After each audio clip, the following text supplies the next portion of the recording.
जी हाँ, बिल्कुल तारीखी लम्हा जब पाकिस्तान की टेस्ट टीम जो है वो अपना पहला डे नाइट टेस्ट खेल रही है और पिंक बॉल से खेला जा रहा है। पाकिस्तान का 400वां टेस्ट भी है और ज़बरदस्त परफॉर्मेंस भी है।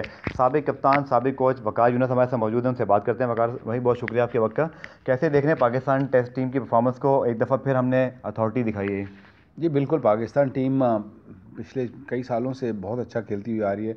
स्पेशली यूएई में तो खैर हम लोग अभी तक सीरीज़ नहीं हारे, तो I think it's a great achievement. और जिस तरीके से अज़हर खेल रहा है, प्लेइंग माशाल्लाह बहुत अच्छा खेल रहे हैं, टीम भी अच्छा खेल रही है।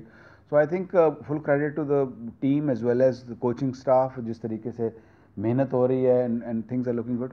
और बैट्समैनों ने अपना काम कर लिया है। आप समझते हैं कि अब बॉलिंग खासतौर पर यासिर शाह हैं, जो कि पिंक बॉल फैक्टर है, कि आप समझते हैं कि he will be the trump card for Pakistan? I think so. I think Yasir Shah को अगर यासिर शाह को इंसेंटिव भी है, Yasir Shah can become the fastest man to get to 100 wicket. So I think incentive भी है। और यासिर शाह ने हमेशा यहाँ पे बहुत अच्छी बॉलिंग की है। एक थ्रेट भी है, एक उसका एक प्रेशर भी है दूसरी दूसरी टीम पर। तो आई थिंक मुझे पूरी उम्मीद है कि यासिर शाह अच्छी बॉलिंग करेंगे और पाकिस्तान ये टेस्ट मैच जीतेगा।